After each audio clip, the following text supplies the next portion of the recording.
Well, Uton Ernie Hines was our minibus driver during the years that we ran our little outward bound school on the north coast of Jamaica. And one day while we were having lunch, Ernie said, "Did I ever tell you my dad was the devil?" And I said, "Oh, that's a good one-liner." And he said, "No, in truth, my dad was the devil." And I said, "How do you mean?" And then he went on to tell this amazing story about his father, who was a John Canoe dancer. And the story goes on and on and on. Our book, The Jacob Ladder, is just one part of it. I guess the idea that something is preserved. The beauty of a family story can be that one person remembers one thing, another person remembers another thing, and yet it's all threads, stray pieces of driftwood.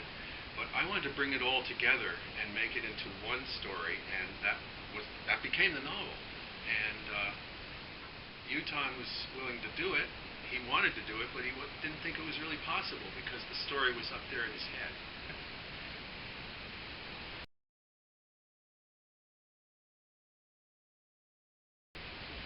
Well, first of all, you have to get along with the person you're working with.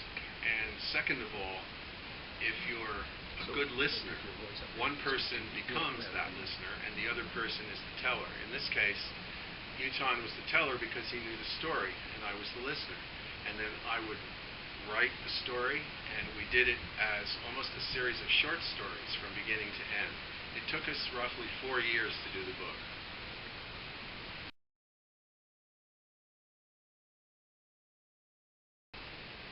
Well, that gets into what's a right message. In the case of this story, I think I would have to go with Bob Marley, who said, "What is in darkness should be brought to light." And I think there's a measure of light in this book that runs right through it. There's also a measure of dark, or darkness, and the story is both sad and joyous. It's joy and blues, if you will. So I think we managed to just about get it right in terms of how all the family members felt about Brother John. The Obia element is real in the Caribbean. It's not anything that you can turn into magic wizards a la Harry Potter. It's something that's quite real and quite true. And I'm glad we told the story the way we did, and Uton confirms that in the back of the book if you read the message that he wrote.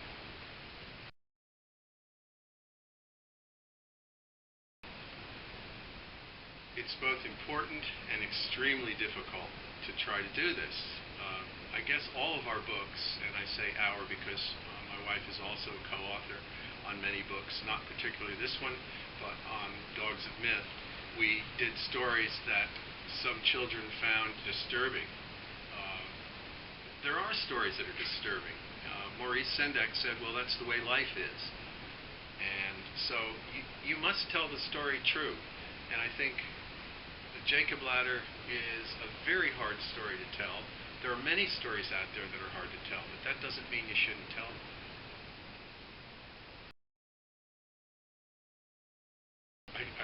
I'm remembering that he said that they called him Library Boy, and we wove that into the story.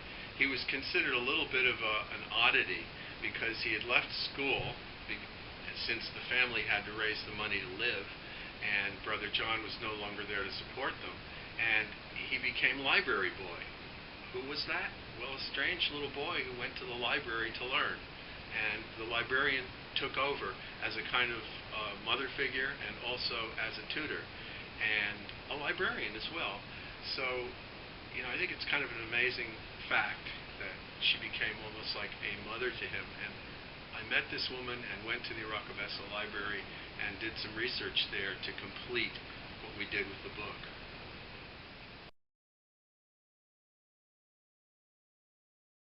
That's another one of those variable questions with variable answers. In the case of our story, the man is both spiritually strong and physically strong. And Brother John only has one of those attributes. He's physically strong. But Tall T becomes one who is physically and mentally strong. And he does that by climbing the actual Jacob's Ladder. I'd say that's a pretty good definition of a man, to meet a challenge that's beyond him at the age of 13.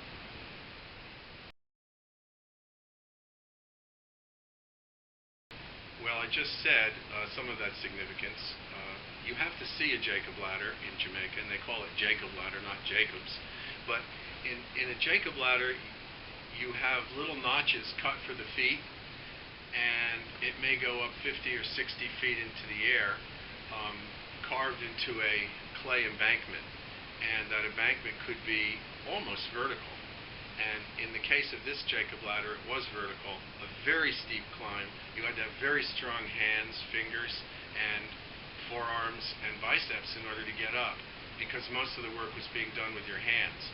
And you were putting your hands into notches that were made for your feet. So think about that. I climbed one in the Blue Mountains, and it was challenging, to say the least. We saw people turn back when they saw it.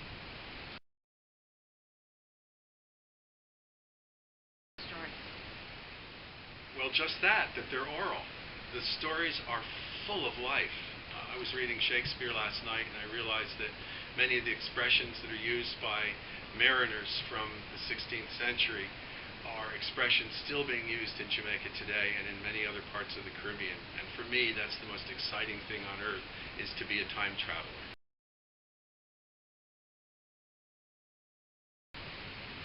I'm a nowhere man and an everywhere man. That's true. I like to be invisible. Traveling is a great thing for writers, and I've done quite a bit of it, but I really feel I'm untraveled. I think about that question a little bit more, and it occurs to me that Bob Marley said once, "My home is in my head."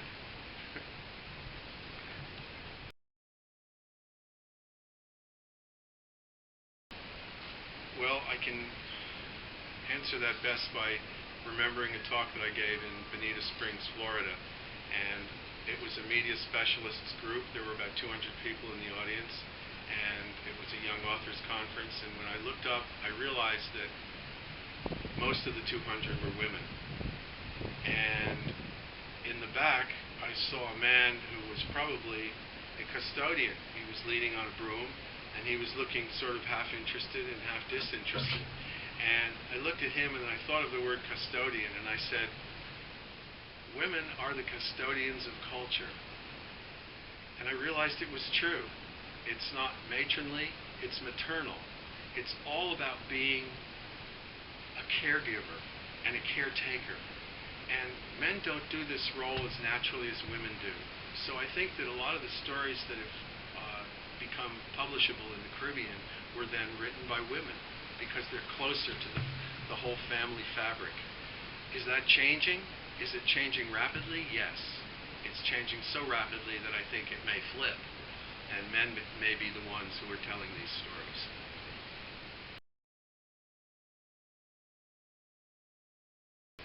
In that case, I'm dying with it. We're all dying a little bit at a time, and we're all living a lot of the time.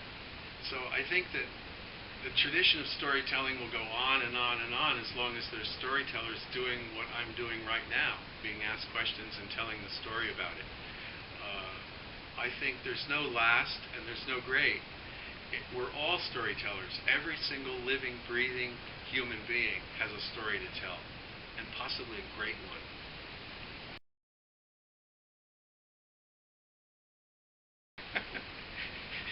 In that case, I've gone to the dogs with it, because we have lots of dogs in our house.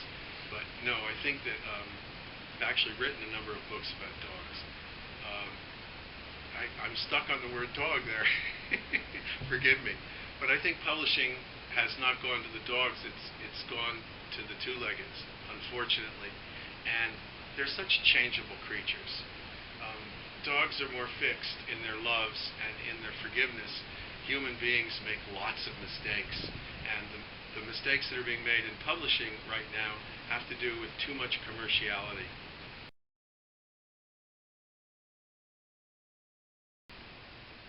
Well, I'm sitting here in paradise, I'm telling this story. How much better could that be?